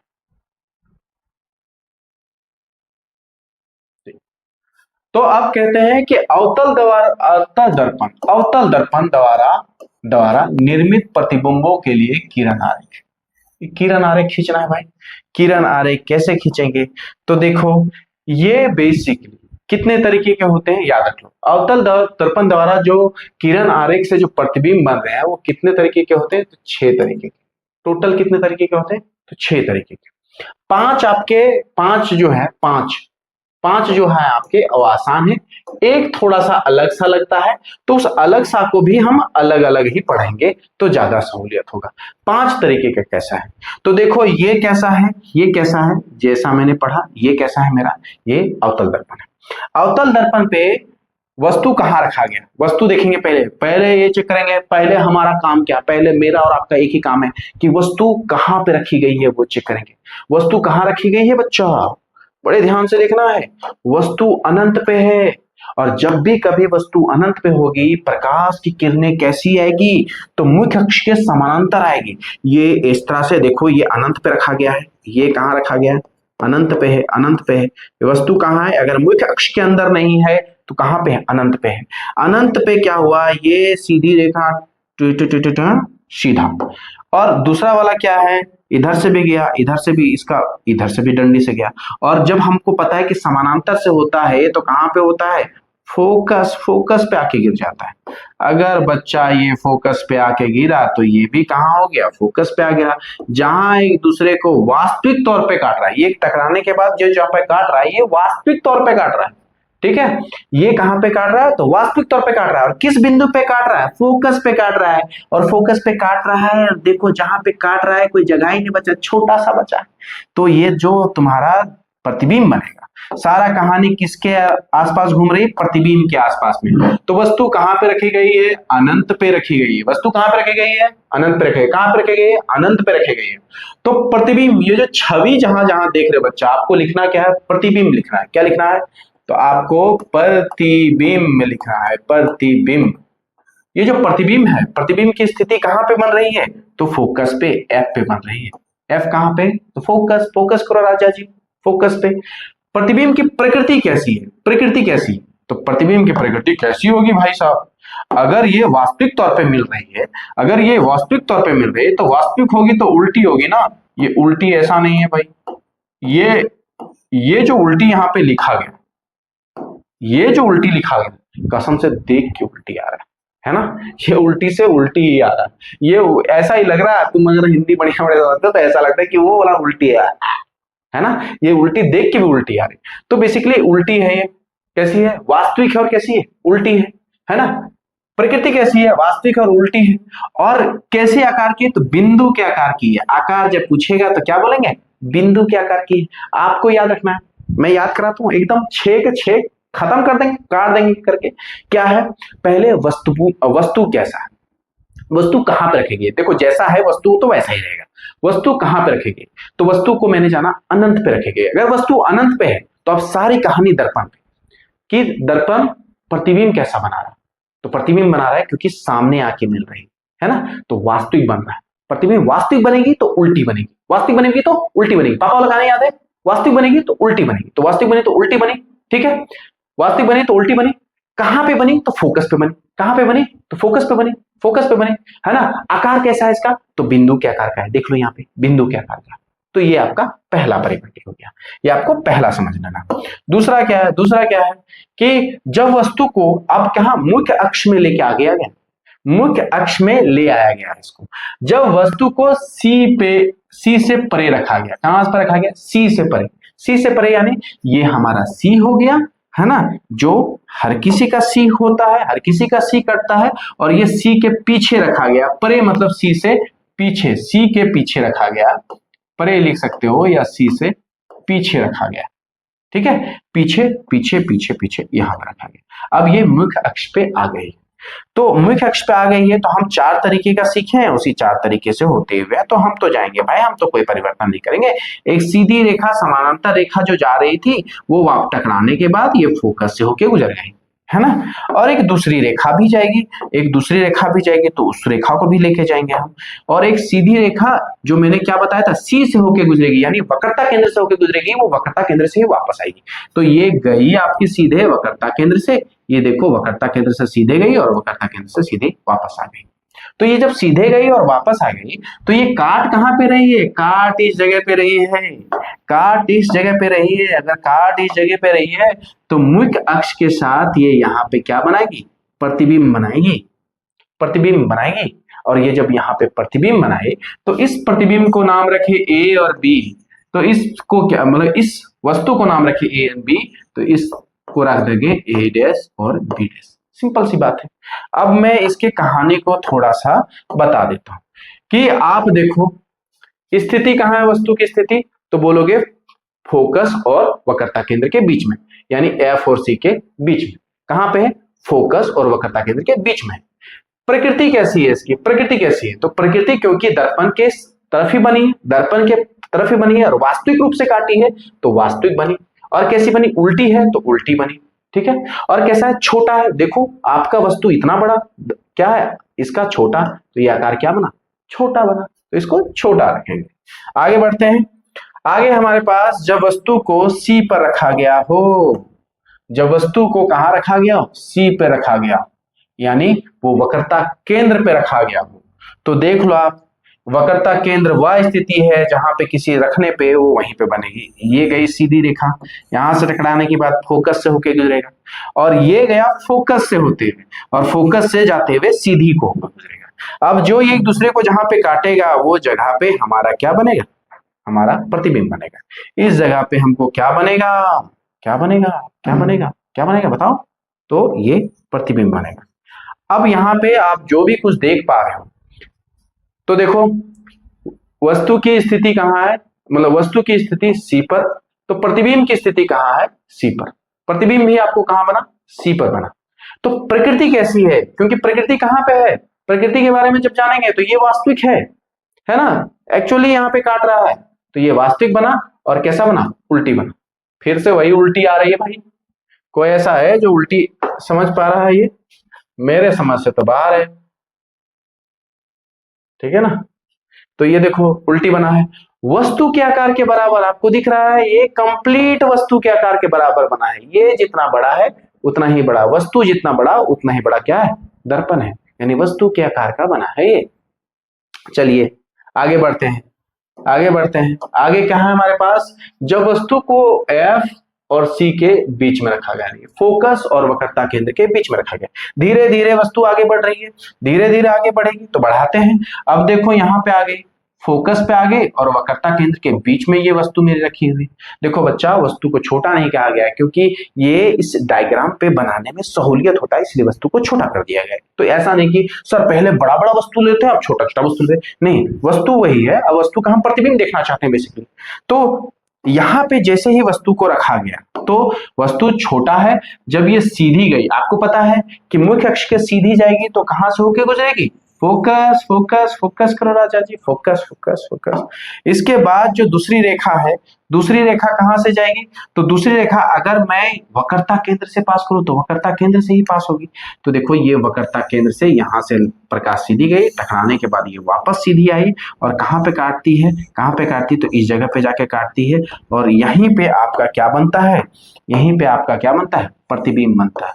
और ये प्रतिबिंब कैसा है, देखो जब वस्तु को, ध्यान से देखना, जब वस्तु को फोकस और वक्रता केंद्र के बीच में रखा गया, यहीं से सब रिजल्ट निकालेंगे, जब वस्तु को फोकस और वक्रता केंद्र के बीच में रखा गया है वो, तो मेरा प्रतिबिंब जो है, प्रतिबिंब कहां पे बन रहा है, तो वक्रता केंद्र के पीछे बन रहा है। कहां बन रहा है, वक्रता केंद्र के पीछे बन रहा है ना।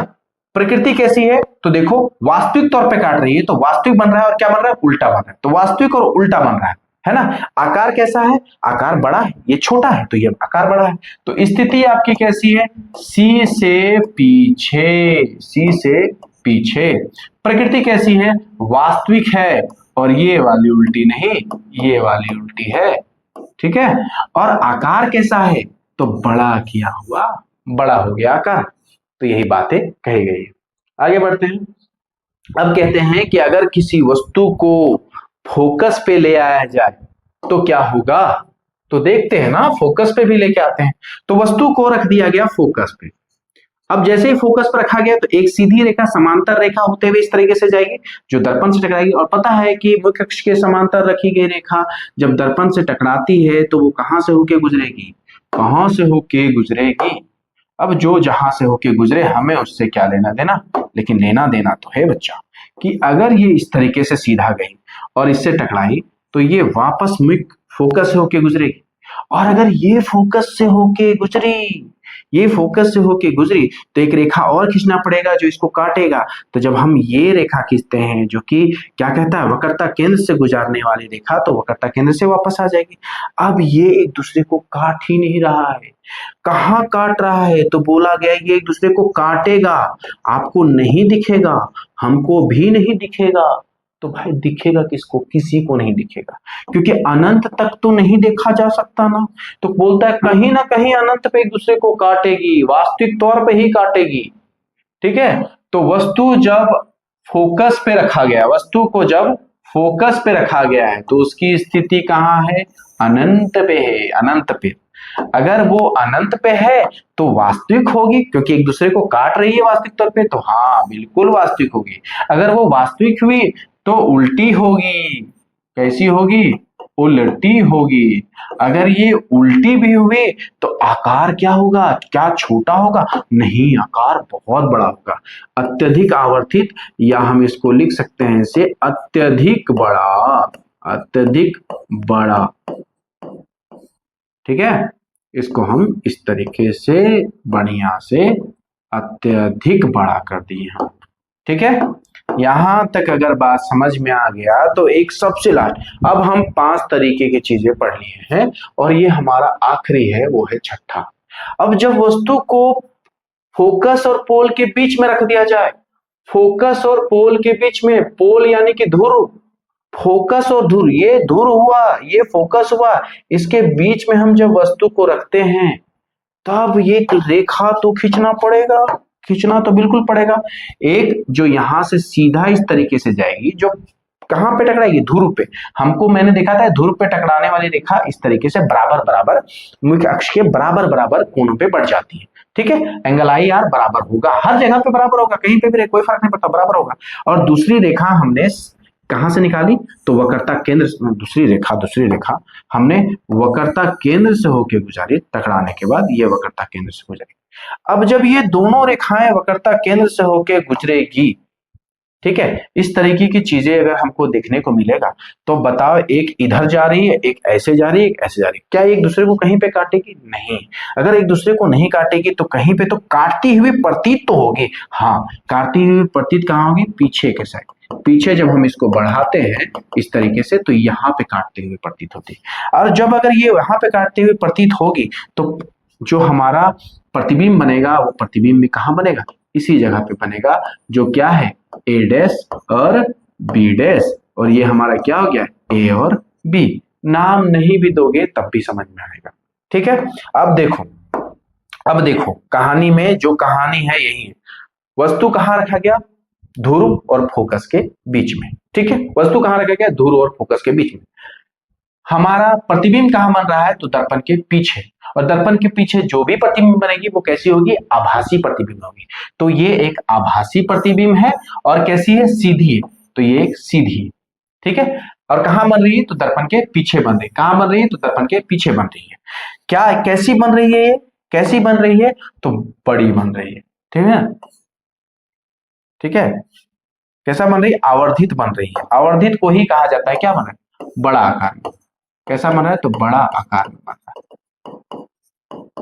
बड़ा आकार। ठीक है, तो ये आपके 6 तरह के प्रकार हो गए। इसी तरीके के जो है प्रतिबिंब बनते हैं अवतल दर्पण में, और ये सारे आपको याद रखने हैं। अगर आप देखोगे तो इस कहानी में आपको समझ में आएगा कि पहले कहां था। पहले वस्तु अनंत पे था और प्रतिबिंब छोटा था, वास्तविक था, उल्टा था। ठीक है ना, अनंत पे था वस्तु, प्रतिबिंब कैसा बना? वास्तविक बना, उल्टा बना, छोटा बना। ठीक है, और फोकस पे बना। जैसे ही वो आगे आया, यानी कि आपके वक्रता केंद्र के जैसे ही वो पीछे आया, ये भी कहां हो गया? प्रतिबिंब थोड़ी आगे निकल गई। ठीक है ना, फिर आप जैसे ही देखोगे वो आगे आया, प्रतिबिंब थोड़ी और पास में आ गई, यानी दोनों बराबर बराबर आ गए। अब वक्रता केंद्र के पास ही दोनों आ गए, और वक्रता केंद्र के पास आप देखोगे तो समान आकार का बन रहा है। वक्रता केंद्र के पास क्या बन रहा है? समान आकार का बन रहा है। अब वो जो दोनों समान आकार के बन रहे हैं, वस्तु और प्रतिबिंब दोनों समान आकार के बन रहे हैं, वास्तविक बन रहे हैं, उल्टे बन रहे हैं, और कहां पे बन रहे हैं? तो वक्रता केंद्र में ही बन रहे हैं। इस तरीके के टोटल जो है ना आपको 6 टाइप है। आप ध्यान से देखोगे तो एक एक चीज समझ में आने वाला है। आपको जो सबसे छठा पार्ट है यही आपको कैसा मिलेगा? आभासी मिलेगा। तो सवाल यहां से पूछ लिया जाता है कि अवतल दर्पण से बनने वाला प्रतिबिंब है ना, आभासी कब होता है ना? वस्तु को किस जगह पे रखा जाए कि आभासी प्रतिबिंब बनाएगा? तो अवतल दर्पण से बनने वाला प्रतिबिंब वस्तु को ध्रुव और फोकस के बीच में रखा जाए तो वो कैसा बना के देगा? आभासी बना के देगा। ठीक है, और कैसा बनाएगा? तो आवर्धित बनेगा, यानी कि बड़े आकार में बनेगा। तो यहां से सवाल पूछे जाते हैं, इसलिए ध्यान रखना है आपको। चलिए आगे है हमारा अवतल दर्पण के उपयोग। अवतल दर्पण के क्या देखेंगे? हम उपयोग देखेंगे। 1 मिनट। तो अवतल दर्पण के उपयोग की बात करते हैं। तो अवतल दर्पण के उपयोग में हम समझेंगे कि कैसा है अवतल दर्पण के कहां कहां उपयोग कर सकते हैं। तो आप देखोगे अवतल दर्पण में मेरे पास प्रतिबिंब बड़ा बन रहा था, फिर बड़ा बनते, फिर उससे छोटा, फिर उसके बराबर प्रतिबिंब वस्तु के बराबर, फिर वस्तु से छोटा, वस्तु से छोटा, फिर और वस्तु से छोटा, और फिर एक समय पे ऐसा आया कि आभासी बन गया, है ना। बड़ा, बहुत बड़ा, फिर उससे छोटा, फिर वस्तु के बराबर, फिर वस्तु से छोटा, और एक समय तो और छोटा, और फिर वस्तु से आभासी बन गया, मतलब पीछे बनने लगा, दर्पण के पीछे बनने लगा। अगर इस तरह की कुछ घटनाओं को ध्यान में रखा जाए तो आपको समझ में आएगा कि यूटिलाइजेशन कहाँ है, उपयोग इसका कहाँ कहाँ कर सकते हैं। तो देखो, हम जानते हैं कि अवतल दर्पण का एक और नाम है जिसको हम कहते हैं अभिसारी दर्पण। इसको अभिसारी दर्पण क्यों कहा गया? अभिसारी दर्पण क्यों कहा गया? अभिसारी दर्पण इसलिए कहा गया क्योंकि ये प्रकाश को क्या कर देती है? अभिसारित, यानी कि प्रकाश को क्या कर देती? फैला देती है, फैला देती है ना। प्रकाश को क्या कर देती? फैला देती है। प्रकाश को क्या करती? फैला देगी। ये इसकी खास बात है, ठीक है। तो देखो, टॉर्च वगैरह जो इस्तेमाल करते हो, टॉर्च वगैरह घरों में, वो हम चाहते हैं कि प्रकाश को क्या किया जाए? एक बात गलत है, ये फैला नहीं देती है बल्कि ये क्या कर देती है? सिकुड़ देती है। उल्टी बात हो गई मेरे से, हमसे गलती हो गई, हमें माफ कर दो। ये क्या कर देती है? प्रकाश को सिकुड़ देती है। आप सोच के देखो कि अवतल दर्पण का उपयोग कर रहे हैं और टॉर्च जलाएं, अगर सोचो, मैं पहले जो बोला था कि फैला देती है, अगर वो फैला देती तो प्रकाश ही नजर नहीं आता सही से, आगे विजिबल मतलब दिखता ही नहीं हमको, है ना। आगे कौन है, अगर मैं किसी आदमी को मारता वो फैल जाता भाई, पता ही नहीं चलता वहां पे। तो हम बेसिकली क्या करते हैं, हम टॉर्च को जलाते हैं और किसी एक आदमी पे जाके फोकस कर देता है तो दिख जाता है वो कौन आदमी है ना। तो यही है, ये अवतल दर्पण को अभिसारी दर्पण करते हैं और ये प्रकाश की किरणों को क्या करती है? सिकुड़ देती है। तो हम देखते हैं किसमें इस्तेमाल होता है, तो टॉर्च में इस्तेमाल होता है। टॉर्च क्या करता है? प्रकाश को समेट देता है। हम लोग सर्च लाइट में इस्तेमाल करते हैं, पुलिस वगैरह जब ढूंढती है ना तो सर्च लाइट में इस्तेमाल होता है। वाहनों के हेडलाइट में इस्तेमाल होता है क्योंकि प्रकाश को सिकुड़ देना है ताकि हमको रास्ता समझ में आए, दिखे हमको चीजें, ठीक है। ये इसमें इस्तेमाल होता है। फिर कहाँ इस्तेमाल होता है? तो दंत चिकित्सक के मरीज की इस्तेमाल करते हैं। दंत चिकित्सक के मरीज कैसे?